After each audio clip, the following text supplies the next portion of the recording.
নমস্কার বন্ধুরা, আমার চ্যানেলে সবাইকে স্বাগতম। সবাই কেমন আছো? আশা করি ভীষণ ভালো আছো। আমিও ভীষণ ভালো আছি। সবাইকে আমার রান্নাঘরে স্বাগতম। আজকে বানাবো আমি পাটের শাক দিয়ে চিংড়ি মাছ। সেই জন্য চিংড়ি মাছ ধুয়ে লবণ হলুদ মেখে নিয়েছি। এবার চিংড়ি মাছগুলো আমি ভালোভাবে ভেজে নেব। আর এদিকে পাটের শাকটাও আমি ধুয়ে নিয়েছি। এবার পাটের শাকটা আমি কুচি কুচি করে কেটে নেব। যতটা কুচি করা যায় ততটাই করব। আমি খুব একটা কুচি করতে পারি না। আর এদিকে মাছ ভাজার আমার কমপ্লিট হয়ে গেল। এই যে পাটের শাকটা আমি কুচি করে কেটে নিয়েছি। সাথে লাগবে আমার লঙ্কা, পেঁয়াজ, কালো জিরে, তেজপাতা আর শুকনো লঙ্কা। সব কিছু আমি রেডি করে নিয়েছি। লঙ্কাটা চাইলে তোমরা কম দিতে পারো, চাইলে বেশি দিতে পারো। আমি এইতটাই দিলাম। তো বন্ধুরা, কড়াই বসিয়ে দিলাম। আবার কড়াইটা গরম হলে কড়াইতে আমি দিয়ে দেব তেল। তেল দিয়ে দিয়েছি। তেলটা গরম হলে দিয়ে দেবো আমি ফোড়নে কালো জিরে। কালো জিরেটা দিয়ে দিলাম। এবার আমি দিয়ে দিলাম একটা শুকনো লঙ্কা আর সাথে তেজপাতা। এবার একটু ভেজে নিয়েই আমি পেঁয়াজ কুচিগুলো দিয়ে দেব। পেঁয়াজ কুচিটা দিয়ে দিলাম। এবার পেঁয়াজ কুচিটা কিছুক্ষণের জন্য ভেজে নিচ্ছি।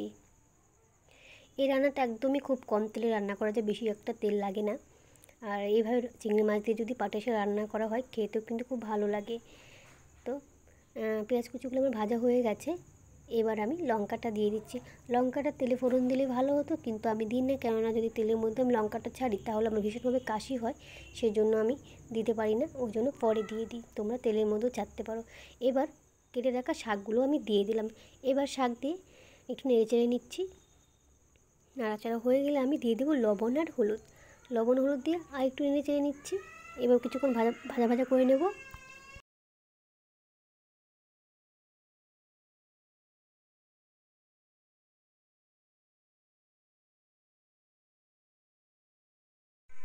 এবার ভাজা ভাজা হয়ে গেছে।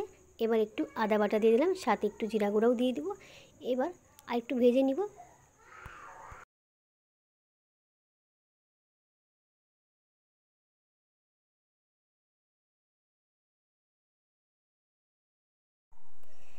এবারে ভেজে নিয়ে আমি অল্প করে জল দিয়ে দিব।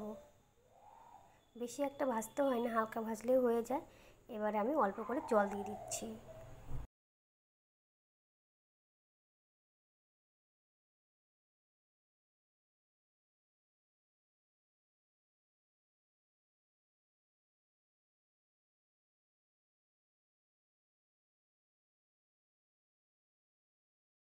কোনো ঢাকা দেওয়ার দরকার নেই, এমনিতেই এগুলো শাকটা সেদ্ধ হয়ে যায়। এবার ভালোভাবে ফুটে উঠেছে। এবার কিন্তু আমি চিংড়ি মাছগুলো দিয়ে দেব। এবার আমি চিংড়ি মাছগুলো দিয়ে দিলাম।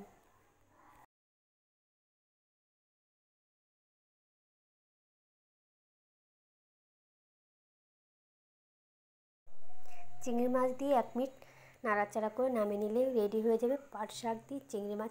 তোমরা এইভাবে করে খেয়েও দেখবে, দুর্দান্ত লাগে খেতে। আর কিছু লাগবেই না, মাছ মাংসের স্বাদকেও হার মানায়। তোমরা দেখতেই পাচ্ছ কি সুন্দর একটা রঙ এসেছে, খেতেও কিন্তু হেভি হয়েছিল। তোমরা একবার হলেও এইভাবে ট্রাই করে দেখো, তারপর আমাকে কমেন্টে বলবে যে খেতে কেমন হয়। তো বন্ধুরা, ভিডিও যদি ভালো লেগে থাকে তাহলে একটা লাইক, আর যদি খুব ভালো লেগে থাকে তাহলে চ্যানেলটি সাবস্ক্রাইব করে পাশে থেকো। আসছি নতুন কোনো ভিডিও নিয়ে। তোমরা পাশে থাকলে তবে এগাতে পারবো, না হলে নয়।